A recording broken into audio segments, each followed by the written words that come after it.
ഇത് കാണുമ്പോൾ തന്നെ നിങ്ങൾക്ക് മനസ്സിലാവുന്നുണ്ടാവും എത്രത്തോളം പെർഫെക്റ്റ് ആയി വന്നിട്ടുണ്ട് എന്നുള്ളത്. ഞാൻ പറയേണ്ട ആവശ്യമൊന്നുമില്ല. നമ്മൾ ഇനി വിരുന്നുകാരൊക്കെ വരുന്ന സമയത്ത് ബേക്കറിയിലേക്കൊന്നും പോവേണ്ട ആവശ്യമില്ല. ഇതുപോലെ ഉണ്ടാക്കിയിട്ട് നല്ല എയർ ടൈറ്റുള്ള ഒരു കുപ്പിയിൽ സൂക്ഷിച്ച് വെച്ചാൽ ദിവസങ്ങളോളം നമുക്ക് യൂസ് ചെയ്യാൻ വേണ്ടിയിട്ട് പറ്റും. ഇതിന്റെ പുറം ഭാഗം ഭയങ്കര ക്രിസ്പിയും ഉൾഭാഗം ഭയങ്കര സോഫ്റ്റുമാണ് കേട്ടോ. അപ്പം നമ്മൾ ഉണ്ടാക്കുന്നത് എന്താന്ന് വെച്ചാൽ ബേക്കറി സ്റ്റൈൽ വെട്ട് കേക്കില്ലേ, അതാണ് ഞാൻ ഉണ്ടാക്കിയതിൽ വെച്ചിട്ട് ഏറ്റവും പെർഫെക്റ്റ് ആയിട്ടുള്ള ഒരു റെസിപ്പിയാണ് ഇത്. എപ്പോഴും നമ്മളെ വീട്ടിലുള്ള കുറഞ്ഞ ഇൻഗ്രീഡിയൻസ് മാത്രം മതി ഇത് ഉണ്ടാക്കിയെടുക്കാൻ വേണ്ടിയിട്ട്.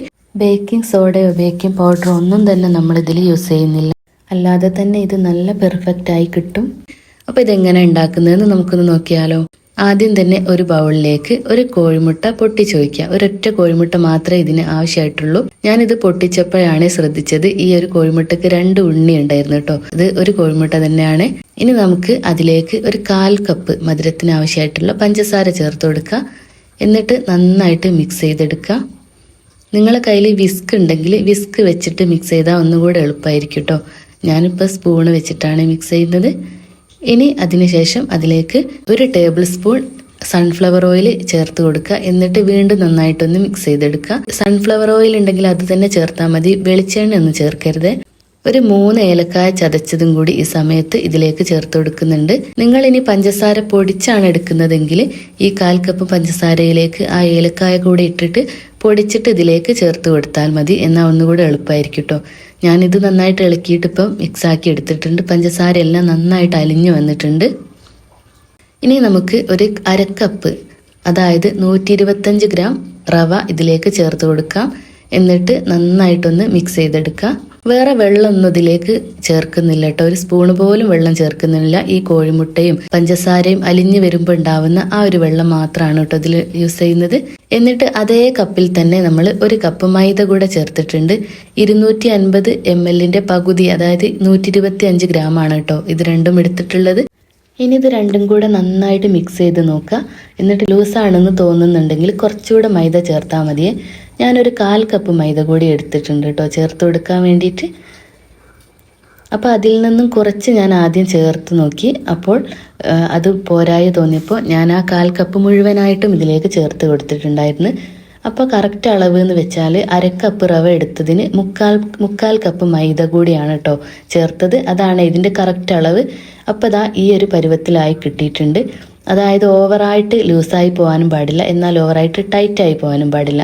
കാരണം ഇത് നമ്മൾ കുറച്ച് സമയം റെസ്റ്റ് ചെയ്യാൻ വേണ്ടിയിട്ട് വെക്കും. ആ സമയത്ത് ഈ റവയൊക്കെ ഒന്ന് കുതിർന്നിട്ട് കുറച്ചുകൂടെ ഒന്ന് കൂടി വരും. അപ്പോൾ ഈ ഒരു ടെക്സ്ചറിലാണ് നമുക്ക് വേണ്ടത്. ഇനി ഈ സമയത്ത് 1 ടീസ്പൂൺ പശുനെയ്യും കൂടെ ചേർത്ത് കൊടുത്തിട്ടുണ്ട്, നല്ലൊരു ഫ്ലേവർ കിട്ടാൻ വേണ്ടിയിട്ട്. എന്നിട്ട് ഈ മിക്സ് നമുക്ക് ഒരു കൗണ്ടർ ടോപ്പിലേക്കോ അല്ലെങ്കിൽ ഒരു പാത്രത്തിലേക്കോ ഇതുപോലെ മുഴുവനായിട്ടും ഇട്ട് കൊടുക്കുക. ജസ്റ്റ് ഒന്ന് കുഴച്ചെടുക്കാൻ വേണ്ടിയിട്ടാണ്. അപ്പോൾ ദാ ഇതുപോലെ ഇട്ടതിന് ശേഷം നമ്മളെ കയ്യിൽ കുറച്ച് എണ്ണയോ നെയ്യോ തടവിയതിന് ശേഷം നമുക്കിത് ജസ്റ്റ് ഒന്ന് കുഴച്ചെടുക്കുക. അത് നല്ല സോഫ്റ്റ് മാവാണ് കേട്ടോ. കയ്യിൽ ഒട്ടിപ്പിടിക്കുകയും കാര്യങ്ങളും ഒന്നുമില്ല, ഭയങ്കര സോഫ്റ്റാണ്. എന്നാൽ നമ്മൾ മൈദ മാവൊക്കെ കുഴക്കുമ്പോൾ അങ്ങനെ ബലമായിട്ടൊന്നും കുഴക്കേണ്ട ആവശ്യമില്ല. ഇതുപോലെ ഒന്ന് കുഴച്ചെടുത്താൽ മതി. എന്നിട്ട് ദാ ഇതുപോലെ ഒരു ഡോ ആക്കിയതിന് ശേഷം നമുക്ക് ഒരു 15 മിനിറ്റ് റെസ്റ്റ് ചെയ്യാൻ വേണ്ടിയിട്ട് വെക്കാം. അങ്ങനെ 15 മിനിറ്റിന് ശേഷം വീണ്ടും നമ്മൾ മാവ് എടുത്തിട്ടുണ്ട്. ഇനി പറഞ്ഞ പോലെ തന്നെ ഒന്നുകൂടെ ജസ്റ്റ് ഒന്ന് കുഴച്ചെടുക്കാം. ഇനി കുഴച്ചതിന് ശേഷം നമ്മളിത് റോൾ ചെയ്തെടുക്കാൻ വേണ്ടിയിട്ട് പോവുകയാണ്. ഇതുപോലെ ഉരുട്ടിയിട്ട് ഒന്ന് റോളാക്കി എടുക്കാം.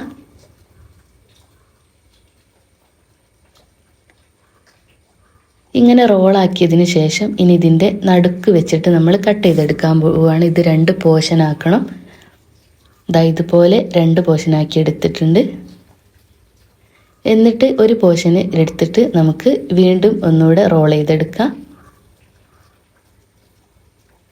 അപ്പോൾ ഈ ഒരു വണ്ണത്തിലാണ് നമുക്ക് വേണ്ടത്. ഇതിലും കൂടാനും കുറയാനും പാടില്ല. ഈ ഒരു വണ്ണത്തിലാവുമ്പം ഇതുപോലെ നമുക്ക് കട്ട് ചെയ്തെടുക്കാം. ഇതുപോലെ ചെറുതാക്കി ഇങ്ങനെ കട്ട് ചെയ്തെടുക്കാം കേട്ടോ. ഇത് നമ്മൾ ഒരു ഭാഗമാണ് ഇപ്പോൾ ചെയ്യുന്നത്. അപ്പോൾ ആദ്യമായിട്ടാണ് നിങ്ങൾ എൻ്റെ ചാനൽ കാണുന്നതെങ്കിൽ ഒന്ന് സബ്സ്ക്രൈബ് ചെയ്ത് സപ്പോർട്ട് ചെയ്യണേ. ഇനി നമുക്ക് ഇഷ്ടമുള്ള ഷേപ്പിൽ ഇത് ആക്കിയെടുക്കാം. ഞാനൊരു വെറൈറ്റി ആയിക്കോട്ടെ എന്ന് വിചാരിച്ചിട്ട് ഒരു ഉന്നക്കായ ഷേപ്പിലാണ് കേട്ടോ ആക്കിയെടുക്കുന്നത്. ഇത് പൊരിച്ചെടുക്കുന്ന സമയം കാണാനും ഭയങ്കര ഭംഗിയായിരിക്കും കേട്ടോ. അതുകൊണ്ടാണ് ഇങ്ങനെ ആക്കുന്നത്. ഇതാക്കാൻ ഒരു പണിയില്ല കേട്ടോ. എന്താ വെച്ചാൽ നമ്മൾ മാവ് നല്ല സോഫ്റ്റ് ആയതുകൊണ്ട് അതിൻ്റെ രണ്ടറ്റവും ഇതുപോലെ ഒന്ന് പ്രസ് ചെയ്തെടുത്താൽ ഇങ്ങനെ കൂർത്ത് നല്ല ഉന്നക്കായൻ്റെ ഷേപ്പിലായി കിട്ടും.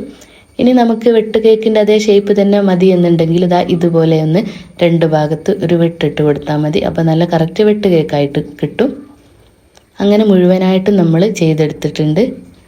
ഈ ഒരളവിൽ നമുക്കൊരു 18 വെട്ട് കേക്ക് വരെ കിട്ടും കേട്ടോ, ഈ എടുത്ത അളവിൽ. ഇനി നമ്മൾ ചട്ടി വെച്ചിട്ട് അതിലേക്ക് ഓയിൽ ഒഴിച്ചിട്ട് ഓയിൽ നന്നായിട്ട് ഹൈ ഫ്ലെയിമിലിട്ടൊന്ന് ചൂടാക്കുക. എന്നിട്ട് മീഡിയം ഫ്ലെയിമിലേക്ക് വെച്ചിട്ട് വേണം നമുക്കിത് ഓരോന്നോരോന്നായിട്ട് അതിലേക്ക് ഇട്ട് കൊടുക്കാൻ വേണ്ടിയിട്ട്. പിന്നെ ഒരിക്കലും തീ കൂട്ടി വെക്കാൻ പാടില്ല. മീഡിയം ടു ലോ ഫ്ലെയിമിൽ മാത്രം വെക്കുക. എന്നിട്ട് തിരിച്ചും മറിച്ചിട്ടിട്ട് ഇതൊന്ന് വേവിച്ചെടുക്കുക. ഒരു 5 മിനിറ്റ് സമയം വേവാനേ ഉണ്ടാവുള്ളൂ കേട്ടോ. ഇത് അധിക സമയമൊന്നും വേണ്ട. ചെറിയ തീയിലിട്ട് അതിൻ്റെ ഉള്ളും പുറവും നന്നായിട്ട് വേവിച്ചെടുക്കുക. ഇതിൽ നമ്മൾ ബേക്കിംഗ് പൗഡറോ ബേക്കിംഗ് സോഡയോ ഒന്നും ചേർത്തിട്ടില്ല. അല്ലാതെ തന്നെ ഇത് നല്ല പൊങ്ങി വരും കേട്ടോ. അങ്ങനെ ഏകദേശം ഒരു ഗോൾഡൻ ബ്രൗൺ കളറാവുന്ന സമയത്ത് നമുക്ക് ഇത് കോരിയെടുക്കാം. ഇതിലൊട്ടും തന്നെ എണ്ണ കുടിക്കൂല. നമ്മൾ ഒഴിച്ച എണ്ണ അതുപോലെ തന്നെ അതിലുണ്ടാവും കേട്ടോ. അങ്ങനെ നമ്മൾ ഓരോരോ പ്രാവശ്യമായിട്ടിട്ട് ഒക്കെ എല്ലാം അങ്ങനെ ചെയ്തെടുക്കുക. പെട്ടെന്ന് തന്നെ ഇത് പൊരിച്ച് കഴിയും. ആകെ ഒരു 20 മിനിറ്റ് മതിയിട്ട് എല്ലാം കൂടെ ചെയ്തെടുക്കാൻ. അങ്ങനെ നമ്മൾ അടിപൊളി വെട്ട് കേക്ക് ഇവിടെ റെഡി ആയിട്ടുണ്ട്. കണ്ടില്ല, നമ്മൾ അതിൽ കട്ട് ചെയ്യേണ്ട ആവശ്യമൊന്നുമില്ല. ഇതുപോലെ ക്രാക്ക് വന്നിട്ട് കറക്റ്റ് ആ വെട്ട് കേക്കിൻ്റെ ടെക്സ്ചറിലാവും.